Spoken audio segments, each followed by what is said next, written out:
Hello, beautiful people, and welcome back to another episode on the True Wellness RX podcast. I'm your host, Hanna Schultz.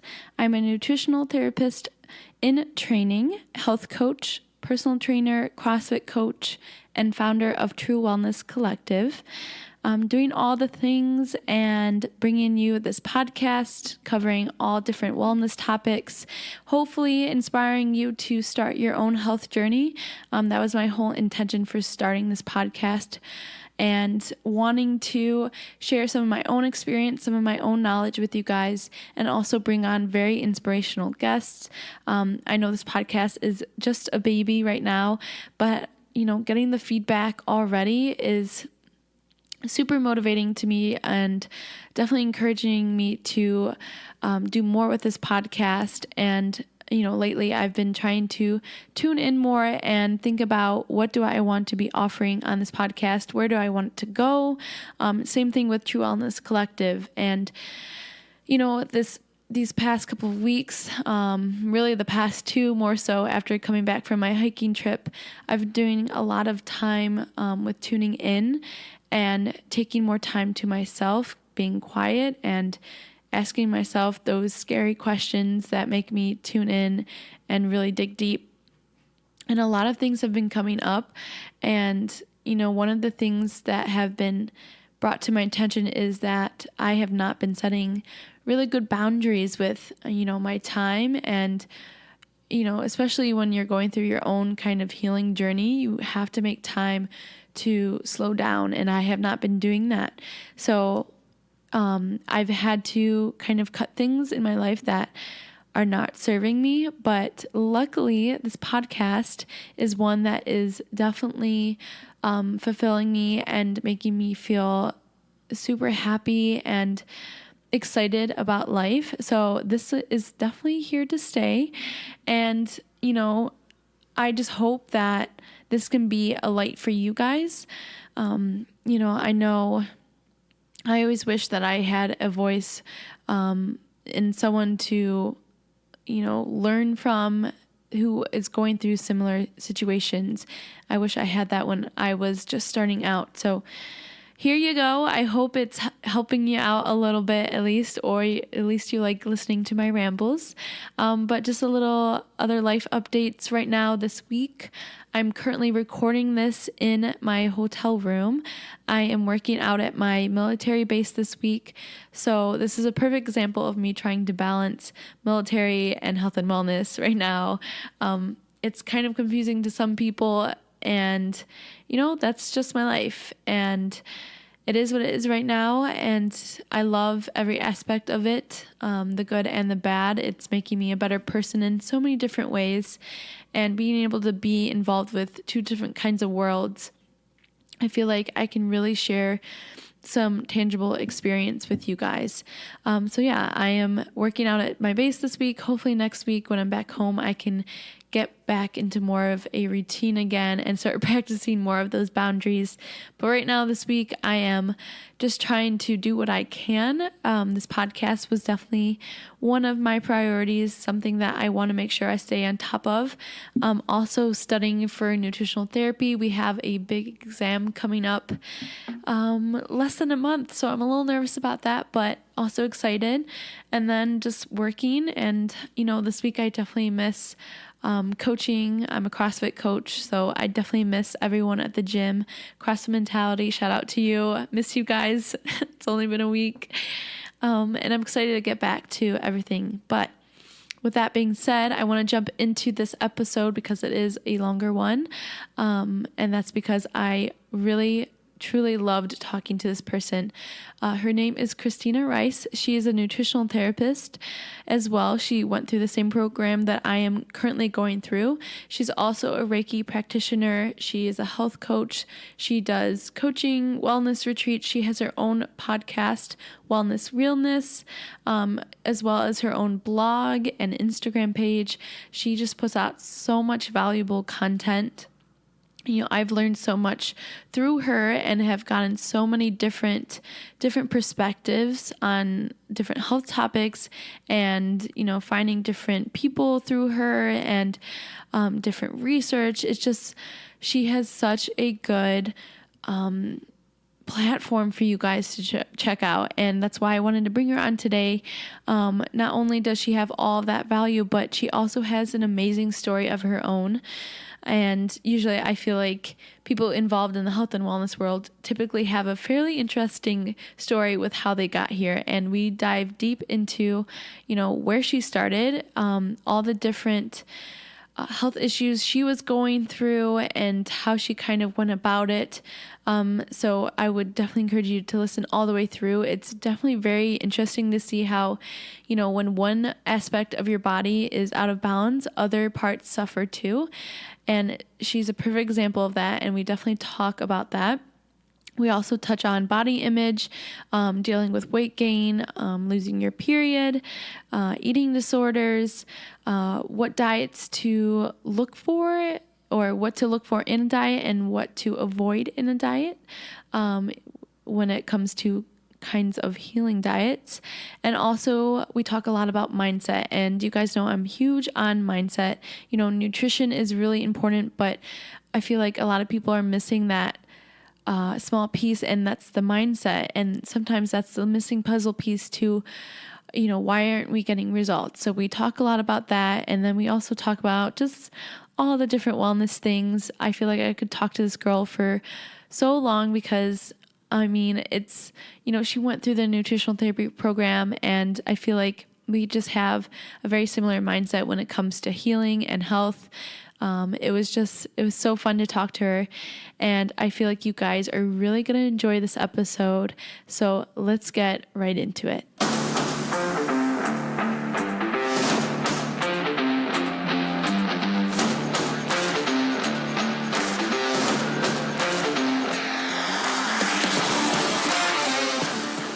Welcome to True Wellness RX, a lifestyle prescription inspiring you to nourish, move, and connect each and every day for optimal wellness.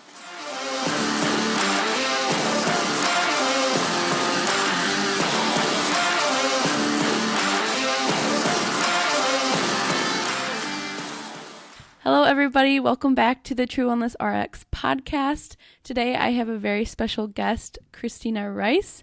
Christina, do you want to introduce yourself? Sure. Hi, everyone. My name is Christina. I'm a nutritional therapy practitioner, a Reiki practitioner, a Primal Health Coach. I run the health and wellness website blog, ChristinaRiceWellness.com, and I also host the podcast Wellness Realness. Very exciting. And just a heads up, guys, her podcast is very dense with wellness information. So we'll talk a lot about that throughout this episode as well. But that's kind of how I found Christina.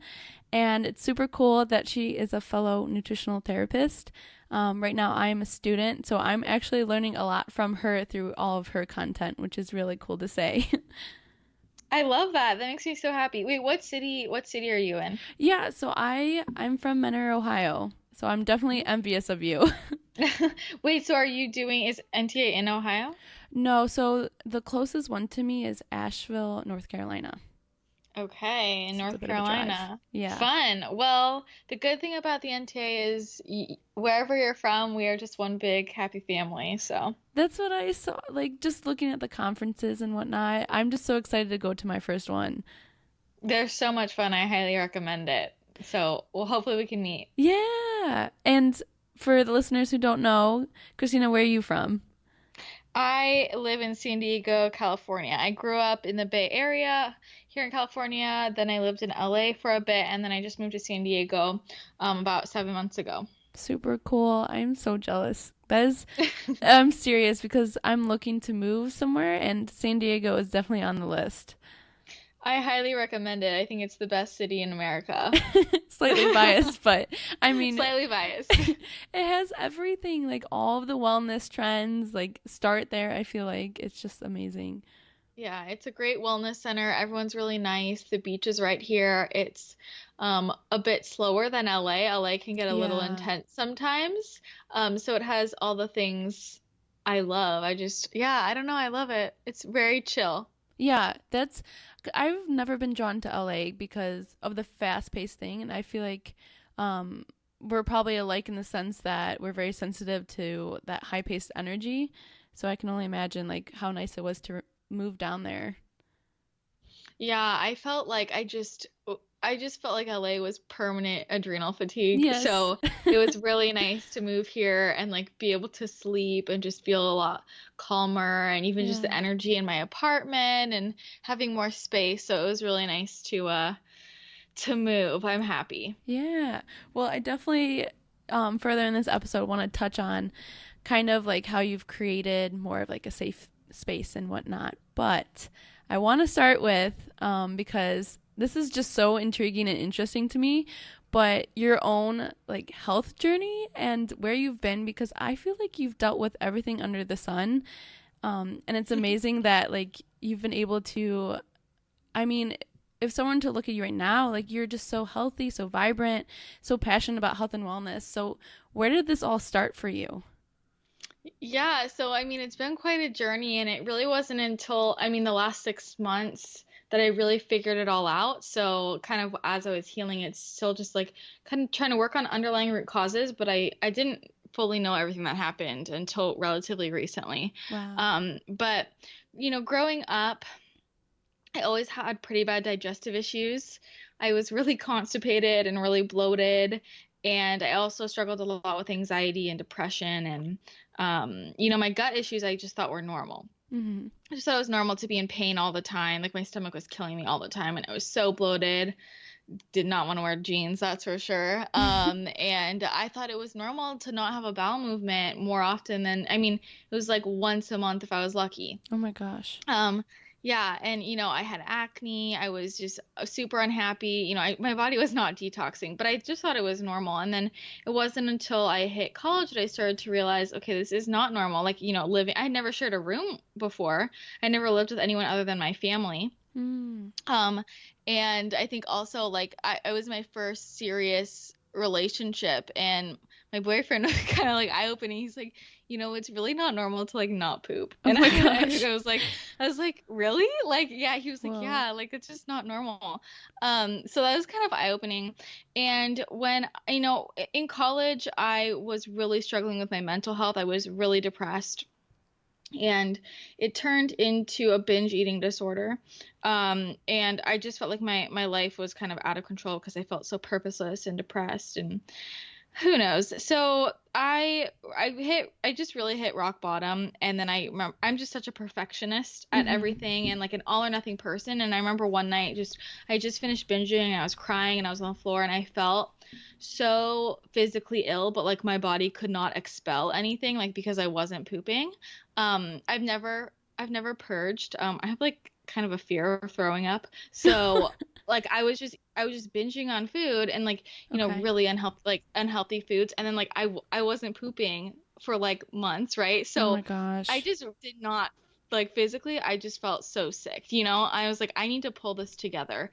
Um, and that night I was like, tomorrow I'm gonna wake up and I'm gonna try and be healthy. Like, for like the first time in my life. I was never really like a healthy person. I ate like crap growing up. Just like the worst version of the standard American diet that you could possibly eat. People were like, oh yeah, I ate bad growing up, and I'm like, no, no, you don't even understand. I'd also been on antibiotics Okay. pretty much constantly my whole life. So that was really not helping my gut. At the time, I didn't know any of this. Right. But after that binge, I wake up and I'm like, okay, I'm gonna get healthy today. So I start going on the internet, and I'm like, okay, I need to figure out this health thing. I didn't know how to exercise as a normal person. Growing up, I just always played sports, and so I didn't really know what to do at the gym. I thought, I was like, okay, I'll try and run. I'll go on the elliptical. So at the beginning of this, I kind of tried different things that didn't last long. Like I did like 2 days of like counting calories, and I was like, I'm way too hungry. This isn't happening. And I tried for like 3 weeks to do the whole like running or like going on the elliptical thing, but I just hated it. And then I started to kind of figure things out, and I just dove into the internet, like Mm. all the typical health and wellness Oh information. gosh. And I cleaned up my diet a lot though. And I was eating really well. Like I was eating kind of, I describe it as like a bodybuilder diet kind of, like Yes. oatmeal, eggs, like broccoli, Chicken. tilapia, rice. Yeah, yeah. So like just like pretty clean like that. So it was a huge improvement. Hmm. And then my cousin like introduced me to strength training and I really loved lifting weights and that was really amazing for me and I started feeling way, way better. But at this point, as I'm diving in to, the health space, I'm realizing I got to get my digestion in check. Hmm. So I start to see different people, and I had stopped binging. It was literally like after that night I had stopped binging, and Wow. changing my diet really helped me stop binging, Okay. too, because I was like those foods were like kind of off limits. Like I would give myself like a cheat day. Like I was such a bodybuilder person, you know what I mean? Like, Been there. but Yes. yeah, but I think also just like ending that sugar train, like Yeah. a few days without it, I was like not, I don't know, and I had this newfound motivation because I felt so much better. Hmm.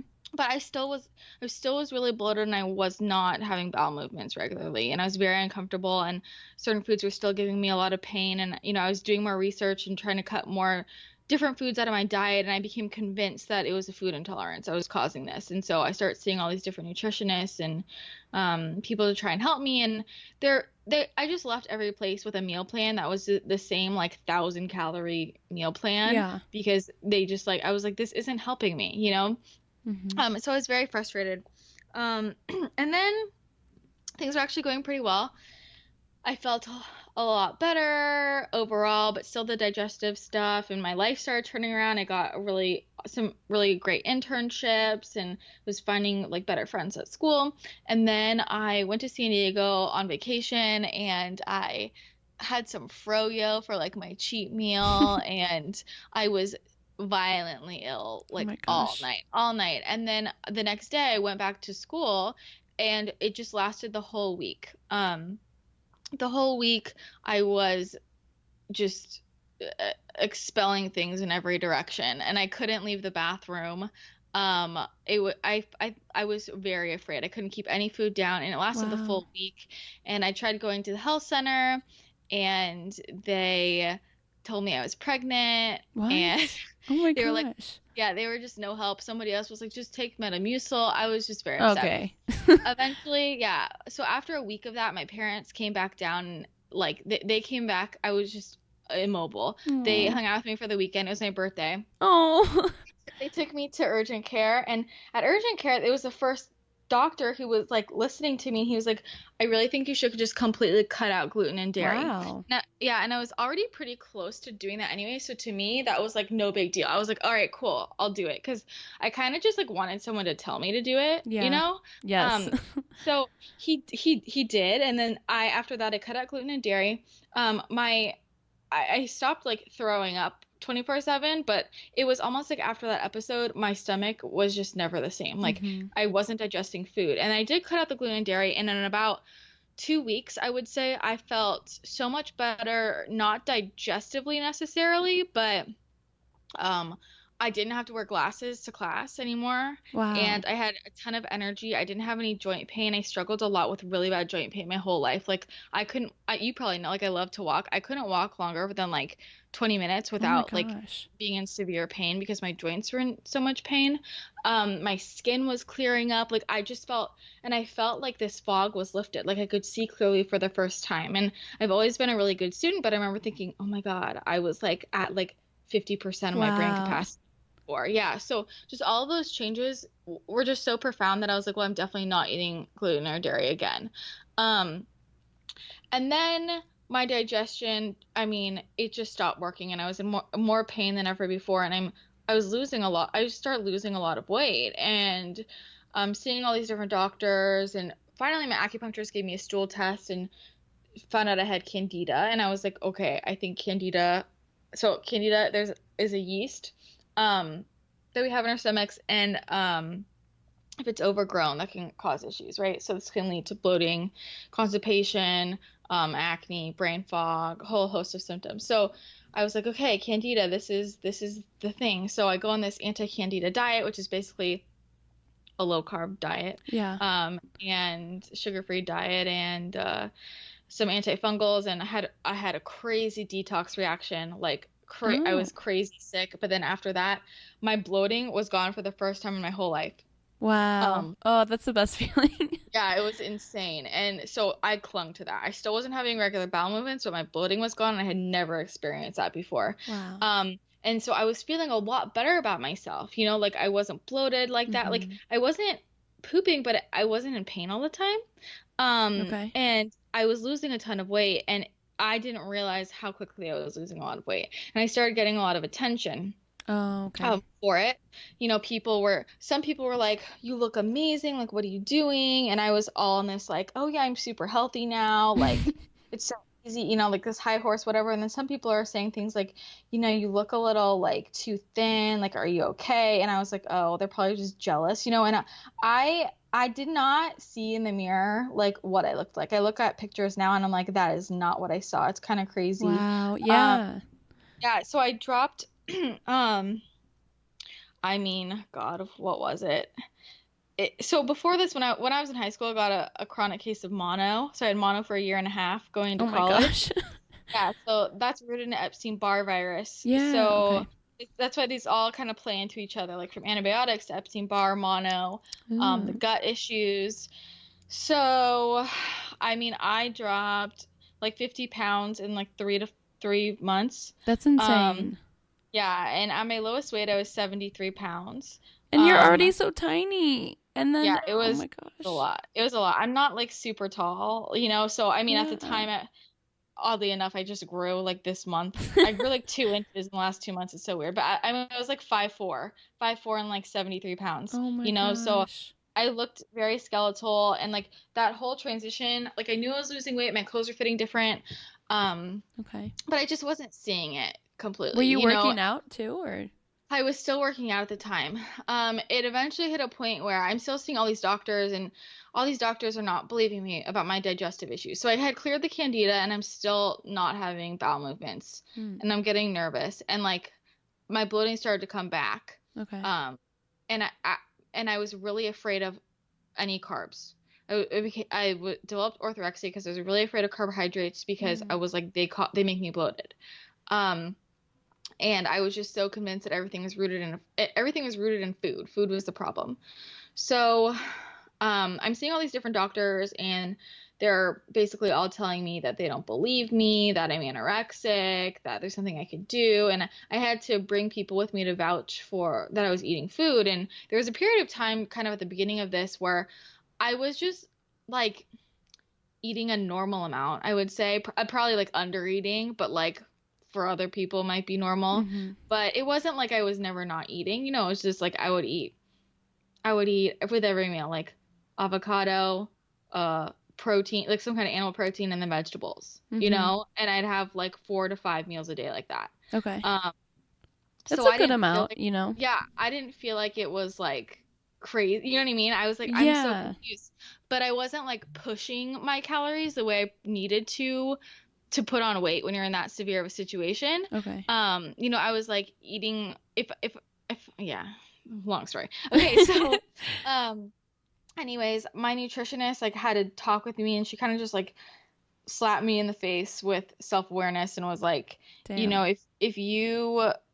if you don't put on weight, you could die. Like you could have a heart attack, your organs could Wow. shut down. And hearing her say that, I remember thinking like, oh my God, I'm such an idiot. Like I had been kind of resisting everyone who was like, stop working out, eat more food, because I'm like, I'm fine. I'm like living like a healthy person.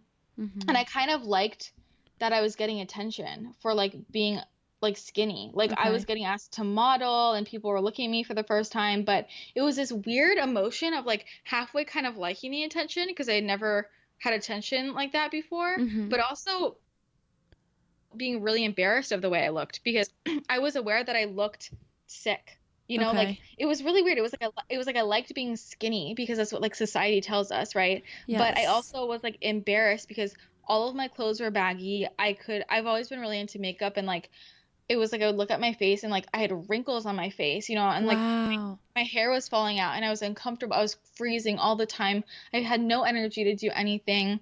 I felt stupid for the first time in my life because my cognitive function was like at an all-time low. Like Mm. when you're that low of weight, you can't think clearly. And I knew that. I was so forgetful.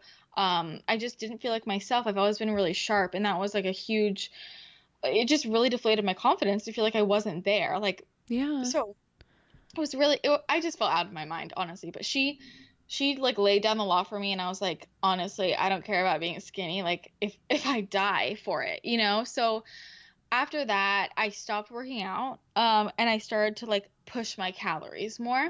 Okay. Um, and nothing happened. Oh, So wow. I pushed my calories as high as I could, and like nothing was happening, and I wasn't exercising, and I was like actually very confused. I had like mentally prepared myself to like put on all this weight, you know. Right. I was still not gaining any weight, and so I was eating 7,000 8,000 calories, some days 10,000 calories a day, and like nothing is happening. That's exhausting. Eating Yeah, that and I was, much. yeah, it was a lot of work, and I felt like, I mean, eating was my job. Like I had to drop out of Yeah. college.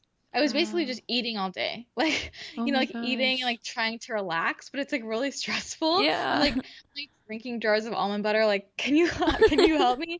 And I'm getting really scared. You know, I'm getting really Yeah. afraid because I feel like my body's out of my control, and all these doctors like aren't believing me, or they're telling me there's something they can do to help me, and I'm like, am I just going to live like this? Like nothing's going to work. Mm. So I start diving into my own research, and I'm getting really into like paleo and the ancestral health movement and gut health. And I just, you know, I just turned like my every day I was going to doctor's appointments like from 8 to 5, just like Wow. all these different specialists. And then any free time I had, I was researching, like studying, trying to learn as much as I could. And then I would like meditate and do yoga after I had like stretching yoga basically. Yeah. So that's kind of what my days were like, and I was doing a ton of research, and I learned a lot, and I became convinced that it was my gut health, and that I had leaky gut and SIBO. And you know, I'd go into all these doctors, and I'd have them test me for all these things, and all the doctors hated me. It was fine. And then eventually, like, I had a nutritionist who agreed to let me go paleo. I brought in all this stuff on leaky gut and paleo diet and autoimmunity, and she agreed to let me go paleo. At the time, the only things I was eating that weren't were like some rice, some lentils, Okay. what else? Like Yeah, that's oats or basically anything. it. Yeah, I think I might have had some gluten-free oats. It wasn't that far off, you know, Mm-hmm. but they were just like, we don't want you taking food out of your diet, you know, and Oh, I was okay. like, whatever. So I switched to paleo after like a couple, like 1 2 weeks. I started like slowly, I had put on like 2 pounds, and I was like, oh Oh. my God, thank God, you know, like, Yeah. so, and I was supplementing with some things I had learned about to help with leaky gut. And then also found out I had been misdiagnosed with hypothyroidism. Well, Oh. I'm not sure I'll say misdiagnosed, but I appeared that way. But when someone is at that low weight, you can't know that they're hypothyroid, for sure, if it's just a function of them being so low in body fat and Gotcha. weight. So Okay. I was on thyroid medication, and like a side effect of thyroid medication, or for low thyroid, Mm-hmm. is weight loss. Right. So the week I actually saw a psychiatrist, and she was like, "Why are you on this?" And I was like, "I don't know. My endocrinologist told me to go on it." And she was like, "You need to get off." So I get off, and I gained 10 pounds that week. Oh my gosh. Yeah, so I was like very upset with that. You know, meanwhile, just emotionally, it was really hard. I lost a lot of my friends. Like I said, Yeah. I had to quit my jobs and drop out of school. And you know, this psychiatrist that I just mentioned was determined to send me to inpatient treatment for anorexia, Oh wow. and it was just like very emotional. But you know, things start turning around as soon as I drop the thyroid meds and I eat paleo, and then slowly but surely I like made my way up to a stable weight, and I went back to school. Hmm. But this time I'm super entrenched and passionate about health and wellness. Then I start working for Jordan Younger from the Balanced Blonde in LA. Yeah. She's a Love blogger, her. author. Yeah, and Jordan introduced me to her naturopath, Dr. Lakos, and Dr. Lakos was the first functional medicine doctor I'd ever worked with, and I explained my story, and he was like, yeah, like, of course you should be doing exactly what you're doing. Like all those doctors, they just like don't know what they're talking about, basically.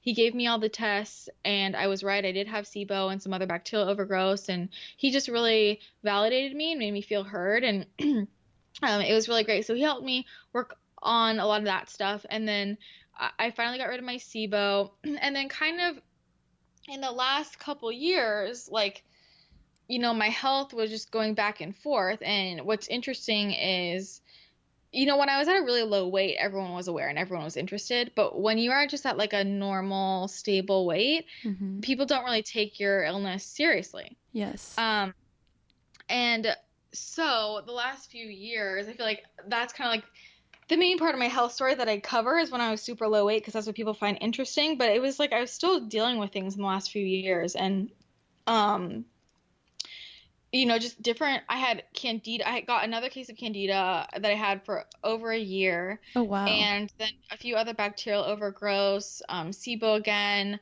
I thought I had hydrogen sulfide SIBO, and just all these weird things that I was getting all these doctors to test me, and just always the mystery case of what's going on. But what I finally have put together was that I did have three parasites. Holy crap. And I'm assuming and I know when two of them were, one was that when I had the yogurt here in San Diego. Yeah. The other was about a year after that I went to Spain and got violently ill. And then the third one, I'm not sure because that one is transmitted by like walking barefoot on the ground, so kind of could have Oh, been anywhere. lovely. Yeah. So those I had some issues with sulfur metabolism, so getting into genetic SNPs, so like different polymorphisms. So like there's something called the CBS gene that affects how your body detoxes and how your body processes sulfur. Mm-hmm. Sulfur-rich foods for most people are really healthy, but for me were causing a reaction. So I had to do a little like protocol to help with that. And also found I had heavy metals toxicity and mold toxicity, which are really the root cause. So when you have heavy metals and mold, that's going to cause constant bacterial overgrowth. That's Mm-hmm. going to cause a buildup of toxins, and like because like my body couldn't detoxify it properly because of my genes, nothing was exiting. So Mm-hmm.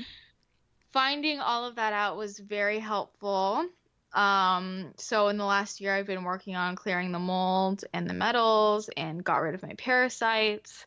And yeah, that's kind of where I'm at.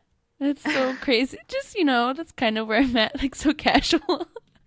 I'm sure Yeah. people listening to this are like, I wonder what's going on with me, because you were just talking about like you were eating like a decent diet. So imagine the people right now that are, have all of those processed foods in their diet and whatnot, like figuring out what could be the root cause to some of their health issues. This might be some eye-opening information here.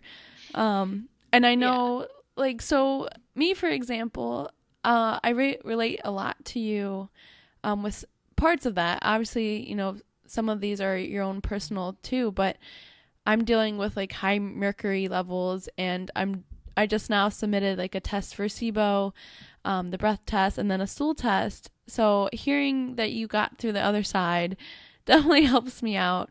But I interviewed Kelly Tennant last week, and she worked with Dr. Lakos too. So Yeah. I'm just so jealous of both of you guys because he sounds amazing.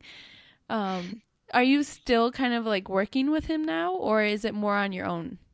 No, I don't work with him anymore. He's a good friend. Okay, that's awesome. But yeah, I worked with him for about a year and a half. Since then I've worked with a bunch of different practitioners. Okay. And recently more of like myself. Like I'll have other just because of my job, I'm friends with a lot of different doctors and practitioners. So like I'll kind of have friends just run tests for me and then I'll do the rest myself. That's awesome. Um, okay, so there is so many little things that I wanted to ask you throughout that, but I didn't want to like interrupt because I loved where you were going with everything. And I just want to start with, I think a big thing here that stresses out a lot of, probably mostly women that are listening to this right now is when you were going through like this whole healing journey, how did you deal with your body image always changing? How did you get through that barrier and start eating more food and stop working out? Like, were there any kind of mental work that you had to do or lifestyle shifts? Yeah, so I mean, this is definitely a hot topic, and like body image can be rough. And I think that there's this idea people have that, you just have good body image or you have body image. And a lot of people talk about this idea of body neutrality, and that's Mm, kind of more of the camp that I'm in. And it's not about you just wake up and you're like, I have positive body image. It's just like sometimes there are bad thoughts and or good thoughts, and it's like how do you react and respond to those? For me, going through that, when I was really in my worst place, like let's say like I'm so low weight and I'm like I need to put on weight and I'm a little scared of that.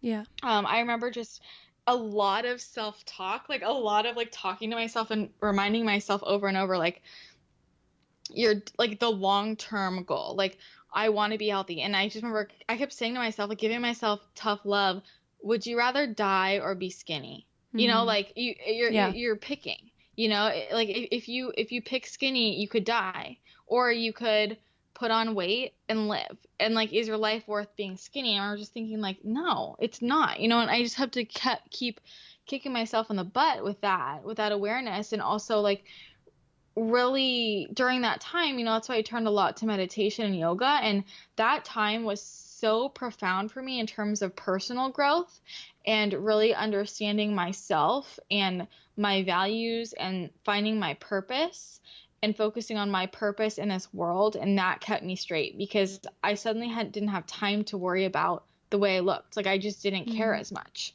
and that's not to say like I never cared, like I never had thoughts, but a lot of women, their thoughts are consumed all the time with how they look.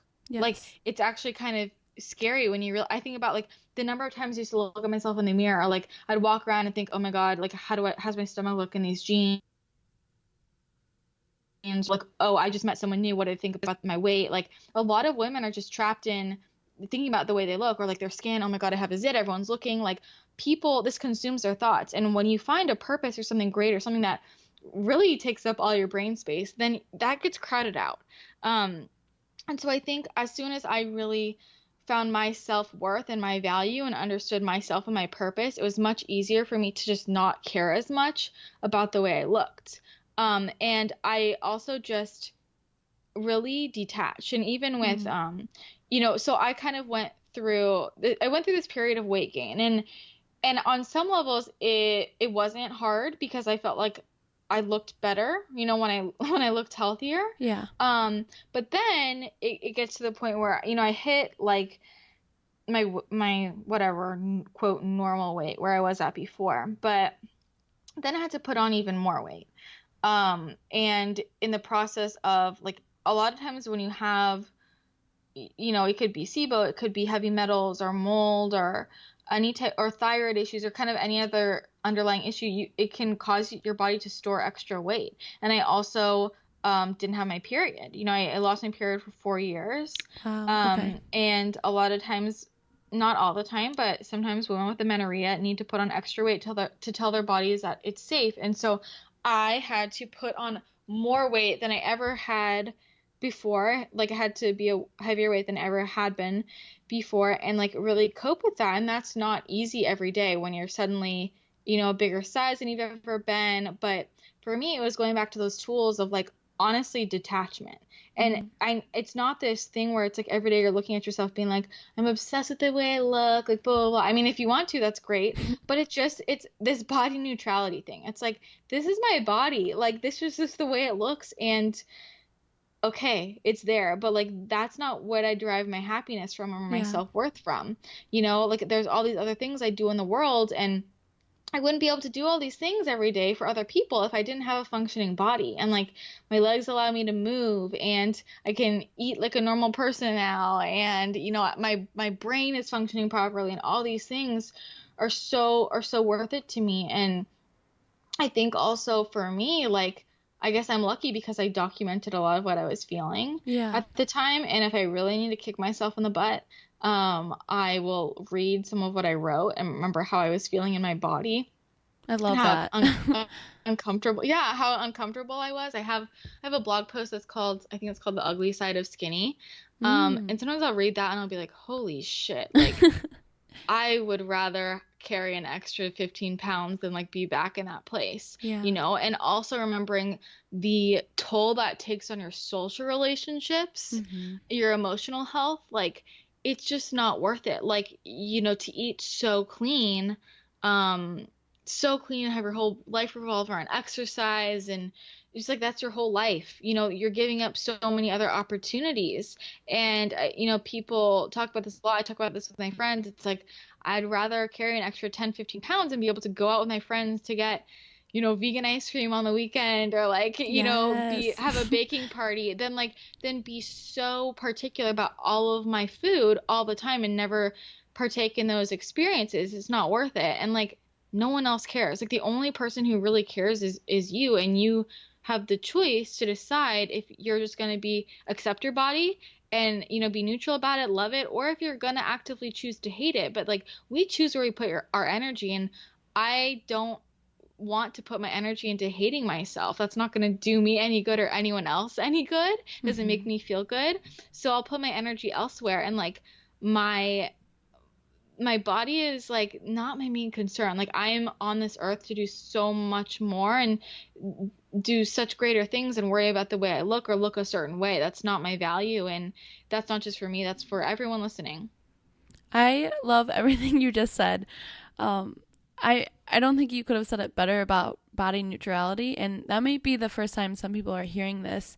But I hope that it's like becomes a stronger movement because I think self love and all that stuff is really big right now. But that neutrality where it's just like you're okay with whatever is going through, whatever emotions are coming up, you're just kind of sitting with it.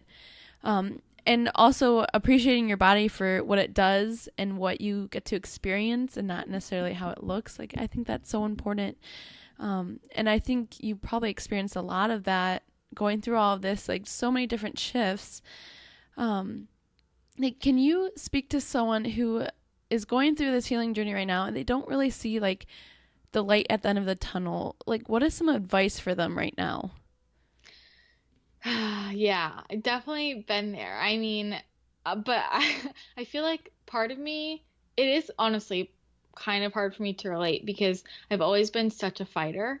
Like, I like, can tell, yes. yeah, in my health journey, it's like everybody just, I feel like gave up on me. And I remember thinking like, if I give up on me, I will literally die. Yeah. And like, screw everyone else. Like, I'm not letting that happen, Like, I don't care Yes. if anyone else cares, but like I care. I have to care about myself, and like that's the most important thing. But um I know it can be hard to see the light at the end of the tunnel. But a lot of that is mindset. And like you're not going to heal unless you believe you will be able to heal. If you keep telling yourself like I'm not going to get better, I don't know what it's going to look like. Well, you're not going to. But if you have to tell your brain that you believe you will so that it can get there. And like visualizing what that's going to look like visualize in your brain what the end result is going to be and all the things you're going to do and like plan for that. Like don't live your life like you're sick. Like live your life Hmm. like, okay, in 5 months, I'm gonna take this vacation. I'm gonna do this thing. That's what I did. Like, I wanted to go to Spain, and my doctors told me I had to be a certain weight to go Oh, wow. because my health was still, so sketch. And I had that goal in mind, and I was like, it's happening. It's Hmm. happening. I'm gonna hit that weight and I'm gonna go.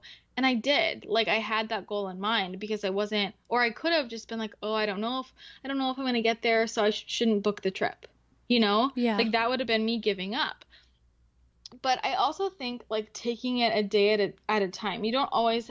I think keeping the end goal in mind is really important and reminding yourself of that. Like I'm doing this for my health. Like in the long term, it's gonna help me out. But also every day just like focusing on the positive of each day, because that's all we have really. Like we don't know what's going to happen tomorrow or the next day. So it's like, Right. what is positive today that you can focus on? Like who around you do you love and care about? Who makes you smile? Like what work can you put into this world that's going to make it a better place? Like there is something amazing about every single day, and finding that and just taking it one day at a time. And like, realizing also that your sickness isn't you. Like you aren't your sickness. Like this is just happening to you right now. It's like, maybe it's like walking outside and it's really windy out. Like, what are you gonna do? Just not go outside because it's windy? No. Like if you want to go outside, you're gonna just put up with the wind and it's gonna be there and you'll make the best of it. So it's the same thing. I think taking it a day at a time and focusing on the positives, because there are positives. And but I think a big piece is this mindset where people just really believe they're not going to get better, and they're just like wrapped up in it, and they take it on as their identity. Like, I'm the girl with the gut issues, I'm the girl with the autoimmunity. Like you're not. Like this is just like a symptom of something going on right now, but that's not your identity, not who you are. So in the meantime, figure out who you are and focus on that. And so that's like with my clients, it's like it's really important. Like, where's your social life at? Where Mm-hmm. are your creative passions? Like what are you into? Like where's your job and finances? Like all these other pieces of health that are important to focus on. Like let's focus on those, because as long as you're doing the work, as long as you're eating right, on the proper supplement routine, like that's what you have to do long term to reach your health goals, right? But it doesn't happen overnight. So in the meantime, let's focus on all the other things, so that when you get there with your physical health, the rest of your life is exactly where you want it to be too. Ooh, thank you, thank you, thank you for saying that. I mean, I see it all the time on social media that these people are becoming whether it's a chronic illness or just digestive distress, it's who they are at that point. And I feel like if you identify with that, then it's always going to be that way. And it sounds like, you did a lot of nutritional work, but the mindset, I think, really helped get that last little bit of healing, Mm-hmm. because I mean, I definitely think the thoughts that you think like settle in your body. And I definitely appreciate you saying that the social life is really important, that connection with other people, not putting yourself in a little bubble and not being like terrified of the outside world. We're meant to live a life, like a full life, and Mm-hmm. having those goals, I think, is definitely motivating. So that's some really good advice for anyone like who doesn't see the light end of the tunnel. Just create the light at the end of the tunnel. Exactly. And like stop. Everyone like waits. Like they're like waiting. They're like, when I Right. get better, like then I'll do X, Y, and Z. Like, no, do it now. Like Yes. stop waiting around. Like, what if tomorrow was your last day? Like, what would you do today? Like really. And I think that's the issue. Is people are waiting around for things to get better, but there's always gonna be something else to chase in life. Like Yes. once you reach your health goal, there's still gonna be something else you want. Like, are you just gonna keep perpetually waiting around? Like, I Right. don't I don't want to live my life that way. Right. And I mean, wellness and like your own health, like I feel like it can always be more like optimal, like there's always different hacks and stuff that you can do these days. So I think it comes back to like that body neutrality, like being okay like with your health, like where it is right now, and really having gratitude with where you are in this moment is probably better than the day before. So thank you for saying that. I do want to ask you, so because I know you've tried like so many different kinds of diets just because you're curious and want to see how they work for your body. Are there any certain diets where you're just not a fan of at this point? Uh, yeah, like for me in particular, or for people in general. Let's say people in general, like then again, like, certain diets work for people, but what are some like things that people should look out for if they're gonna try a certain diet and whatnot? Okay. Okay, so I mean, yeah, I've tried everything. I think it's really fun to experiment. Yeah. I think that like just let's talk about diet in general. So like I use the word diet to just mean like a way of eating, Mm-hmm. but if we want to talk about dieting, for instance, which makes me think of like, low calorie, low fat, like cutting things out, like that in itself, like avoid, like avoid all these like processed foods, anything like low fat, low calorie, like your body doesn't know how to process that. Like whole nutrient dense foods is where you want to be at. So just like dieting in general is not the best idea. Like slashing your calories isn't going to do you any good. Um, a lot of people are under eating. So that in that form of dieting, like I'm not into that for anyone. Mm-hmm. But in terms of all the different diets, I am not personally a fan of vegan diets. I think, I think everyone's different. And I think some people can do better, leaning more plant-based than others. Some leaning more animal product based. Mm-hmm. But I think a completely vegan diet, like 100% vegan diet, is not healthy. Like, it's not ideal, I want to say, for anyone because it's just not nutritionally complete. That's a good way of putting it. Yeah, you're low in your B vitamins, your calcium, your iron, your zinc, your EPA, DHA, the different fat soluble vitamins like A and D. Like you just have a lot more nutrient deficiencies, and it's also harder to get your protein intake. And just long term, I just don't think that's ideal for people. Does that mean that people have to eat meat every day? No. But I don't see value in a lifelong 100% vegan diet, is what I would say. I think also, there are a lot of different healing diets, and I am a fan of almost all of them for different purposes, different reasons, but any diet that is like overly stressful is not going to serve you well. Mm-hmm. So, for example, low FODMAP. Low FODMAP diets can be really helpful for a lot of people. A lot of people get huge improvement with them. For me, that diet was so stressful for me to be like only limited to certain amounts of different foods every day. And like I was thinking way too much. I was like, I had to look up the list all the time. Mm-hmm. And that was so stressful for me. Like for me, anything where I have to limit amounts, like, oh, I can only have half a cup of zucchini, like that was super stressful. Because it turned into like this numbers game, and that didn't work for me. And I was so stressed out that didn't help me heal. And then as soon as I stopped doing low FODMAP, I got better. Wow. And I see that a lot. Like it's normal for it to be a little uncomfortable at first, or maybe tricky at first. But if it's like been 8 weeks of you doing this type of healing diet, and the whole time you hate it and you're stressed out, like you can tell, like that's not going to help you. Right. So I would caution people against that. I kind of think, yeah, I don't know. I can't think of anything where I'm like, no, nothing for besides 100% vegan lifelong. I see value in all the different healing diets just for different people at different times. Okay.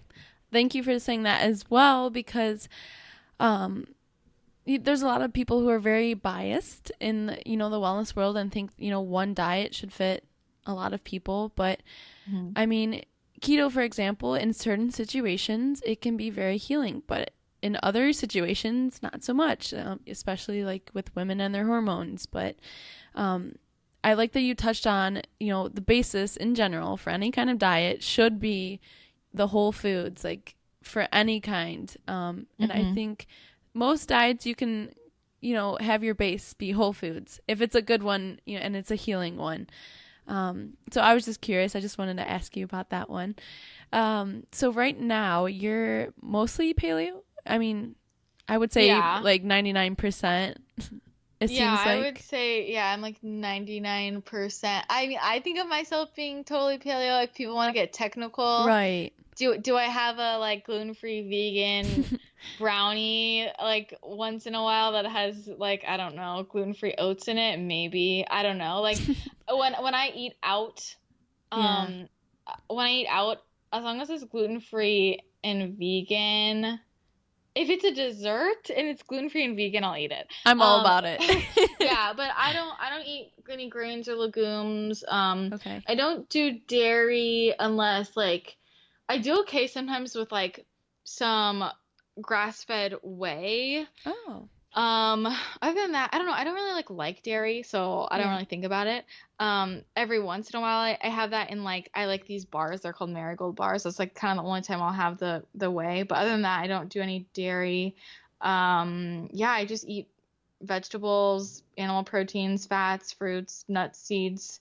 Um, yeah, so I would say I'm mostly paleo. I was keto for like three, probably over 3 years. Wow. And that helped a lot. Like within that, I've tried everything. I did ICD, I did low FODMAP, done GAPS, I've done AIP. Mm-hmm. But in terms of macros, like I was keto for a while, I was low carb for a long time, and that helped me at certain times. And then recently I've been eating a much higher carb for me diet, Mm-hmm. and like lower in fat than I usually do. So I'm eating a lot more carbs. And I've been feeling good like that. So I think, again, it's just like different things work for different people at different times. Yeah, So even it's at just different about, times. Yeah. yeah, it's about what your body needs in that moment.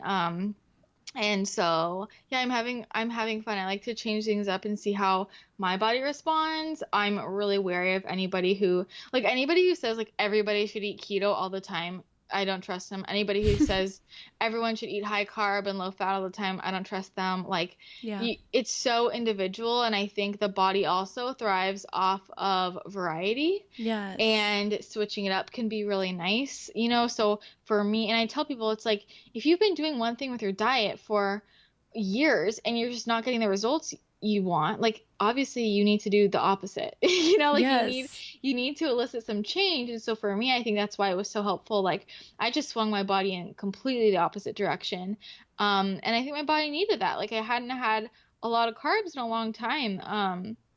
And so it's feeling good like that. So I just like to play around with things, and also depending on like for a while, like when my gut stuff was so bad, I couldn't handle the carbohydrates. Mm-hmm. And now that that's not really the issue, now it's more of like really taking care of my adrenals and my hormones. Like when I was trying to get my period back, like, okay, now it's time where I want more carbohydrates. Mm-hmm. So just listening to your body in that sense can be really helpful. Awesome. And just to touch on your period, so do you have your period back now? Yes, I do. Yay! Yeah, That's it is. exciting because I currently don't have mine. So it's because I'm kind of in the start of my own healing journey. So I know how frustrating it is, especially when it's been over a year. It's like Christmas, I feel like, when you actually do get it. Yeah, it's funny because it's like, you forget what it's like. I mean, I didn't Yes. have it. Yeah, it was like over 4 years I didn't have it. Um, and then, you get it again, and still every month. Like I've had it for a good amount of time now, and still every month I'm like, God, I forgot. Like because for 4 years it was like I didn't need tampons. I didn't Right. like have to deal with that. And like also it's really cool though seeing like I just love knowing information about my body, and like Yes. being able to track my cycle and understand how my body changes throughout the month is really cool. It's kind of cool now that I have a reason. I'm like, why am I so bloated? Or like, why am I holding on to all this water? I'm like, oh, well, my period's coming tomorrow. Like, Yeah. of course, like, and this is something that I try to explain to a lot of my clients, especially with the weight gain and, when the mindset around body image. And I'm like, but do you ever look at the correlations between what you're doing and how your body changes? Because it's really empowering. Like, I Mm-hmm. mean, like the week before my period, I gained like 10 to 15 pounds. It's just like, it's just what happens to me. Mm-hmm. Like, I'm holding on to water, I'm more inflamed. And knowing why that happens makes me be able to not really care, Yeah. because I'm like, it's not me. Whereas a lot of women who don't have information about their body, they might wake up and like this, like, they might not fit into their pants, and they're like freaking out, like, oh my God, I just gained weight. You didn't gain like Right. actual weight. Like, this is your hormones fluctuating, and it can just help calm you down when you know why. And I see women like get into the cycle of, so maybe it's around their period and they are holding on some extra weight and they're not fitting into their jeans. So then they try and like not eat as much I for was the just next gonna three say, days. yeah. They're like crash dieting over three Yes. days and then their energy is low and they're not giving their bodies the nutrients it needs for their period. And then they have a horrible period. Right. And then, it's just all over the place. It's messing with their metabolism. And I'm like, that's why knowledge is power. Like Mm-hmm. tracking your cycle, understanding what's happening and why. It's just, I don't know. I think women really need to be more in touch with their bodies. And for me, it's really cool. Before when I had my period, but I was also just not into really health.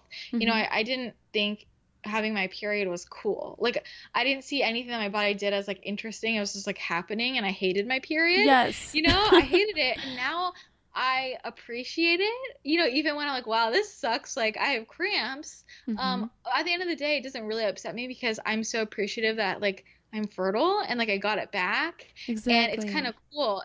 It's like my body tells me so much. And even just like, I mean, I have my period right on the full moon every month. Oh, that's like, how awesome. cool is that? Like, to be totally synced with the moon cycles, like, and just like, I think learning all that is really cool as a woman, and helps you appreciate your body and the way it works. And we think of symptoms, negative symptoms, and like people get upset, but I don't know, it's all signals from our bodies. Like, they're functioning, they're cool, we can do so much, we're always shifting. And I just like to honor that. Yeah. Well, and it's your body telling you that you are healthy enough to bear a child. Like, that's something to be proud of too. I could talk to you so much about hormones, but maybe another time, because I know like that is one of your specialties for sure. But I want to touch on a couple other things you do before we have to go. One of them being Reiki. It's kind of cool that you are merging spirituality with nutrition and lifestyle. Can you touch on like what this Reiki journey has looked for you, and also what that is? Because I'm sure not a lot of people might know what it is. Yeah, so Reiki is a form of energy healing. So I think a lot of people are familiar with the idea of, well, they're familiar with qi, like in Chinese medicine. Qi is, your life force energy, and that's what Reiki means, universal life force energy. So it's a healing energy. And so Reiki practitioners are attuned to this energy. They can act as channels of the energy and transfer that energy, that Reiki healing energy, to clients to help them heal emotionally, physically, spiritually. The idea with energy healing is that, we have 7 chakras. These are energy centers in the body, and every chakra is connected with certain like physical parts of the body, as well as like emotions and parts of our lives. And the idea with energy medicine is when something is off in our lives or in our emotions, or we store that in our body, it can manifest physiologically as illness, as physical symptoms. So it's the idea of, dis-ease causes disease. So that's where the energy healing can come in. So I don't even know how long it's been that I've been doing Reiki. I mean, I guess over a year now that I think about it. Wow. Yeah, and I had just kind of hit a point with my health journey where I was doing everything, quote, right. Like, I had a squeaky clean diet. I was doing all the biohacking things, all the right supplements. Like, I was just like, there's just no way. It shouldn't be this hard, right? But I didn't really have a sense of spirituality. And, I've been going to therapy, talking about it, but there's so much underlying trauma that a lot of us carry, or like underlying emotions, or just like energetic blockages that I had never worked on. And being in LA, a lot of people talked about it, and I just kind of was like, whatever.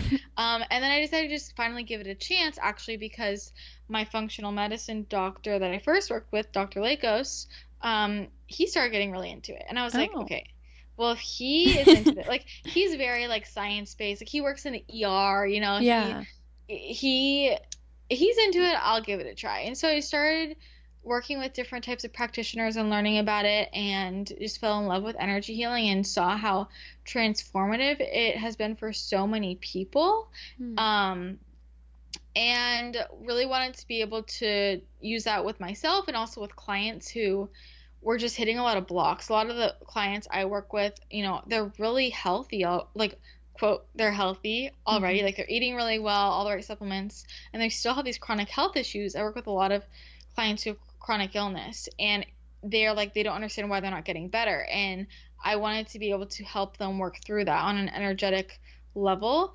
And so now it's been really nice, just like making a fusion of all these different modalities of healing, energy work and mindset work, and nutrition and lifestyle and supplementation, and just hitting it from every angle has been really helpful.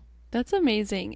And I've had Reiki a few times, and it just, the feelings like during it and after, it's something I think everyone should at least experience once. And Yeah. I think to be able to give that to other people, that's really cool. Yeah, I love it. It's probably like the most rewarding thing I do. Like I hate to say that it's like my favorite thing, but I just it's like it's so instant the way people feel Yes. better, versus like I mean it's so gratifying working with nutrition clients as well, but it's more of a long-term thing. It's like Hmm. you never have one session with somebody and then they come out of it like I feel a million times better. Right. Like, but like with Reiki, it's like, okay, here's the plan. Let's see how it goes for a few weeks. But with Reiki, it's like Hmm. sometimes just in 1 hour, like Yeah. everything has changed, and that's really cool. So I feel really grateful I'm able to do that work. Yes. And it's that human connection I think that Hmm. people were really missing too. Okay, so a couple other things. So you are doing a wellness retreat. Can you talk a little bit about that? Because I'm sure after people listening to you, they want to connect with you even more. Yeah, I have the retreat's actually next week. Ah! As we record That's this. awesome. I'm sure Yeah, there'll be I'm more. really I hope so. I mean, so far I've only done one before, and then this one I'm trying to do a yearly thing, but Oh, I would like to do more. We'll see. I mean, they're kind of a lot to put on, and I I have bet. some things on my plate usually, so, but, but it's so much fun, and it's just like a weekend, like the ultimate wellness weekend, and I really just want to keep creating this community, and I think a lot of us in this space, we're interested in this stuff.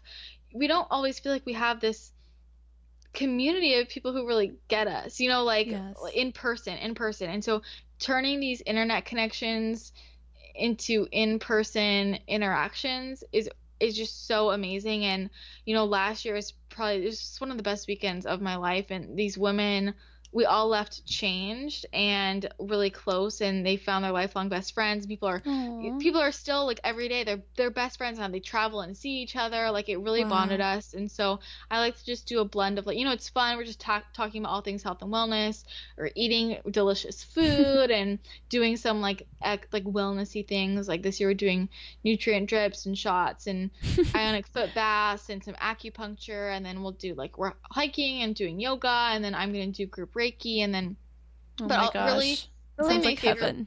yeah, no, it's so much fun. Really my favorite part is I do some intense like self-love workshops. That's kind of where like all the real breakthroughs come in. Um and that's my favorite part of it. It's like a very emotional experience, very releasing. And yeah, I'm really excited for it. So anyone who's listening, hopefully, the next one I do, hopefully you can make it, because it's just so different being with people in real life, Yeah. and just really connecting with people who are like-minded and who get it, and where you feel totally accepted. So I'm really excited. That is awesome. I wish I could go. That sounds like, I mean, anyone who's into wellness, like that's basically their heaven, Yeah, pretty you much, got and to all come to in the one. next one. Definitely. And that would give me an excuse to come to California as well. So, Exactly. So you got to come to the next one for sure. hell yeah. Okay, let's touch on your podcast really quick too. Can you tell us a little bit about what you cover on your podcast? What don't I cover I on my know. podcast? Yeah, so wellness, realness. I mean, pretty much everything related to health and wellness. So nutrition, fitness, relationships, some entrepreneurship and business, mindset, energy work, just kind of anything related to health and wellness. I try and hit as many topics as I can, all from, just like a holistic perspective, more of an ancestral approach, because that's my approach. But I like to bring on as many different people as I can, people who I think are interesting. I actually was just talking about this the other day with someone. I think that sometimes people get confused and they think if I bring someone on the podcast, it means I agree with them. And Mm, that's not always true. I bring people on the podcast because I think that they have something interesting to say and it would provoke interesting conversation. And my goal with my podcast is to teach people, to educate people, to push them, to challenge their beliefs, to make them think about things in new ways. And it's not to convince you of Yeah. every episode agree with this person. It's about think about this in a new way. And like I do, it's for myself too, selfishly, like for example, I just did this potato diet like a couple months ago, right? And because I brought this guy on, Andrew Taylor, who did a potato diet for a year, and I was like, this is actually crazy. And Yeah. I was like, you know what? I'm just gonna try it. Like, because I'm like, me, I'm like, there's no way you could feel good eating potatoes, right? Right. But I like to challenge my beliefs and I like to test myself, and that's the way I keep myself in check because it's really easy to just pick a side and stay there because it's safe, and I Yes. don't want to get trapped in that. Again, because I really think different things work for different people. And so for me, it was really important to like challenge my beliefs in that way. And I did a potato diet and I felt good on it. So that was really eye-opening to me that like that could happen. So I think with my podcast, I just try to provoke interesting conversation and bring new ideas to light. And it's not for my audience to just buy into or agree with everything that we just it's just about trying to get them to think about new ideas and just push their own beliefs. And yeah, I just want people to grow. I love that. And I definitely appreciate that you have people on that kind of might even challenge other people's beliefs and, you know, think outside the box and don't hold yourself into one way of eating or living. Like, that's why I like listening to your podcast because I find different content and people that really expands my own knowledge and things maybe I want to try or bits and pieces here and there. So I highly Thank recommend. you. I Yeah. appreciate that. I really Yes. appreciate that. I try to do that, and I also try and do a mix of like, there are lots of people who are well known in the health space that I love to feature, but also like there are a lot of like uh, people who don't get enough credit for how cool they Yeah. are. And so I like to try and find new people with interesting things to say and like share that with the audience. So yeah, I don't know. I have so much fun with it, and I like to just have straightforward, no BS conversations and like learn new things for myself and help other people learn. So it's definitely a really fun experience. I would agree. Yes. So yes, I definitely recommend that one. I want to get into some rapid fire questions because I know we're getting to the end and these are just more for myself to know. And also I'm sure my listeners would love to know as well. So here's some quick ones for you. What did you eat for breakfast this morning? Oh man. Okay. I had like half ground beef, half ground turkey Oh, with roasted celery, roasted carrots and acorn squash. nice, nice. Definitely one of the most interesting breakfasts I've heard. But I feel like that's you in a nutshell right there. Yeah, it kind of is. I mean, The roasted yeah, celery, just for sure. yeah, the celery fries are life, honestly. I That's I don't like awesome. celery raw. I only like it roasted. I haven't tried it roasted. I need to try it. I'm You gonna, need to. It's so yes. good. Okay. Okay, so next question. What is your favorite health hack or hacks? You mean like So like one what thing do you that you mean? could do quickly, like in your day that you do just to kind of like make your day a little bit better. Okay, how about essential oils? Yes. Which brings me to Um, my next question. What's your favorite essential okay. oil? Oh, okay. My favorite essential oil is I don't know, should I go favorite or like most used because they're different. Um, Most used. okay, most used would probably be lavender or peppermint. Okay. I just think they're so versatile. Like lavender is great for any type of inflammation, skin inflammation, any like calming any redness, but also like relaxing you. Great for anxiety, also great for sleep. And then peppermint is great for headaches, digestive discomfort, bloating, just focus, like focusing Mm-hmm. on things. Or both of them are great for burns as well. And I don't know, whenever I need to like concentrate, I always diffuse peppermint. So those are probably my most used too. That's awesome. And lavender is definitely one of my most used too, just because anxiety gets the best of me. So that one definitely helps. Yeah. Okay, next question. What's your favorite crystal? My favorite crystal is probably amethyst because I'm just Ooh. so into um like intuition Yeah. and connecting with my third eye. And so that's great for that. But visually, I have this sunset aura angel quartz that's like this beautiful, it's like orange, red, pink, Ooh. like this whole, it looks like a sunset and it's like super shiny. And that's my favorite one to just like look at. Yeah. Wait, what is it called? Angel quartz? It's called Sunset Angel Aura Quartz. Oh, it even sounds So pretty. Okay. yeah, so like Angel Aura Quartz is another one of mine, my favorites, but like there are different types of Angel Aura Quartzes, and so like this sunset version, it's just like the coloring, but it's just so Ooh. beautiful. Oh, okay. Good to know. Let's see. Next question. Who do you love to follow on Instagram? Oh man, okay. I mean, I love to follow Diane Sanfilippo. Do you follow Yes. her? Yes. Diane, Diane, I love Diane because we're just really similar in personality. Like I could she see just that. calls people out. She's queen of accountability. And it really resonates with me and I just love her so much. Um, so Diane is great. I also really like Mike Mutzel from High Intensity Health. I think his handle is Metabolic Mike. Okay. But he's definitely like keto leaning, but he's really into the science. Hmm. And he's super controversial. Like he posts I really like people who are like controversial. Yes. Um, and so he posts really controversial things. He's all, they grow their own food, they kill their own animals. Wow. That's He's awesome. just he's really fun to follow on social media because he's just like hilarious. I also love to follow my friend Julie Bauer from Paleo MG because she has great recipes Yes. and she's hilarious too. And she covers fitness and she's like really good like fitness inspiration and her recipes, of course. And she also has a lot of beauty content and like really cute clothes. She has fashion too, so I love her.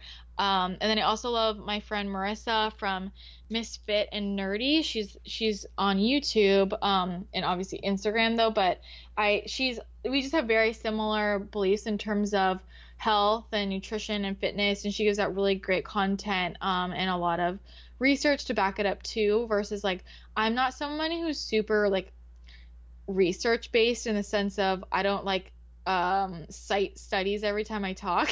Yeah. um but she's someone who like always has a study with everything she says. So Dang. I'm always just like I'm like okay, if you want to find the study, like whenever people ask me for the study I'm like you can search it on PubMed, but Marissa will like give it to you. Oh So my she's gosh. really fun to follow too. That's awesome. I will definitely look up her. I know I've heard of the other ones, I think actually through you. So, Mm. yeah, that's good to know. I'll put the links down for everyone too. My last two questions here.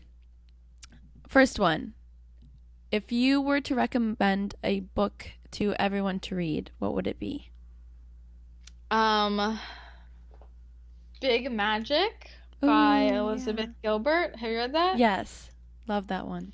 Yeah, that's Elizabeth Gilbert, isn't it? I believe Um, so, yeah. yeah, it is. I just looked it up. I was like, yeah, right. Yeah, I love that book.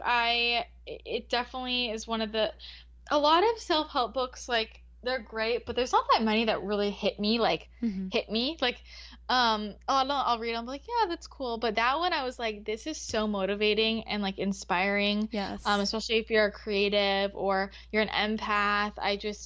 Anytime you just need some inspiration, that's my favorite book. I love that one. I actually read that one a little bit before when I decided to like get into health and wellness and start like a blog and Awesome. stuff. So yeah, that one definitely helped me.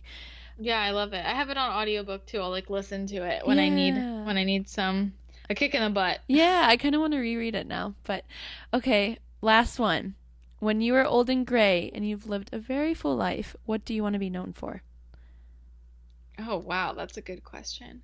Um, I mean, I want to be known for the way I make people feel in the sense of I want to I want them to feel like they learned or they grew because of me. Does that make sense? Like something Yes. I said, or I pushed them, I got them out of their boundary, I got them out of their comfort zone. They grew as a human because of me, and they feel more confident and more empowered because of me. So I really want it to be like a feeling that I leave people with. I want people to remember me. If you've ever interacted with me or followed my content, to like remember me in that way, that I actually made an emotional impact on people. Yes, impactful. I love that. Okay, so let's wrap it up there because I know I've taken a decent amount of your time, and I really, really do appreciate this. And I hope people listening to this have gained some inspiration and have been impacted by you. And if you guys want to stay up to date with Christina, she is on social media all the time. She's really good about that. Also, side note, your blog posts, I don't follow a lot of like bloggers anymore, but your content is always just tangible, like useful tips, but also relatable. So I highly suggest checking out her blog as well, not just her podcast. Thank you. Yeah, so lots of different streams to connect with Christina, that's for sure. So Christina, any final words for our listeners today? Thank you for being here and showing up, and I hope that something we covered inspired you in some way or made you think in some way. I'm very honored to have been on the show, so thank you so much for inviting me. I had so much fun chatting with you. So yeah, just thank you guys for listening in. All right, we'll end it at that. So there you have it, guys. That is Christina Rice. I hope you enjoyed the episode as much as I enjoyed talking to her today. And I hope you took some very tangible tips from the episode and worked on that mindset that we talked about. Yes, you might have heard some things that were new to you today, but don't get so overwhelmed by it. Me and Christina, especially Christina, have been going through this kind of health journey for a while now. And so I'm sure we both, and I'm sure she can agree with this, is to start with baby steps when you are working on your health journey. And, it's important to find those resources that truly help you and ones that you really connect with. So I hope this podcast is one of them. I hope that her podcast will be one of them. And yeah, just give us some feedback. Let us know what you think. Rate, review, keep us updated. Screenshot this episode and share it on Instagram. I know we'd both love to see that and see that support. And we're doing this for you guys. Truly, this is my whole intention behind this podcast, is to be here for you and help you on your own health journey. Okay? So that is it for now. And I will talk to you guys next week. Bye, guys.